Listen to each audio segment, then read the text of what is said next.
to see the letter. Warren McKee is a Miami mailman who has been nearsighted for nearly 45 of his 50 years. Glasses have corrected the condition for most of those years, but with an eyesight of 2,400, without corrective lenses, McKee is legally blind. Can you make that one out? I can tell it's an E, but I can't see it clearly at all. That was Warren McKee at 11 o'clock in the morning. This was Warren McKee 2 hours later. Can you see that clock across the room? Yeah, and it's about 1 minute till. McKee's miraculous recovery from a nearly lifelong eye defect is the result of a relatively new surgical technique called refractive keratoplasty. Nearsightedness, or myopia, occurs when an eye is too long and focuses in front of instead of on the retina or back of the eye. Professor Slava Fedorov of the Soviet Union has perfected a corrective technique in which tiny incisions are made around the cornea. Dr. Jerry Zellman of Miami has just returned from working with Fedorov in the Soviet Union to become one of only a handful of eye surgeons in this country to use the procedure.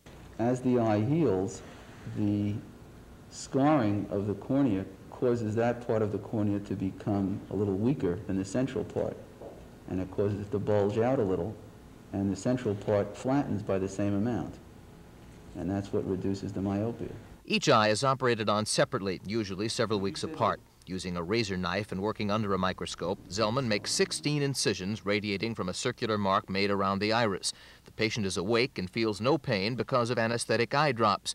Out of 2,000 such operations in the Soviet Union since 1974, 90% of the moderately nearsighted persons who underwent the 10-minute procedure ended up with 20/20 vision. Most of the others had enough improvement not to need glasses, and there was not one reported complication or regression. Do you see this technique as a medical milestone? Well, it's hard to say that right now.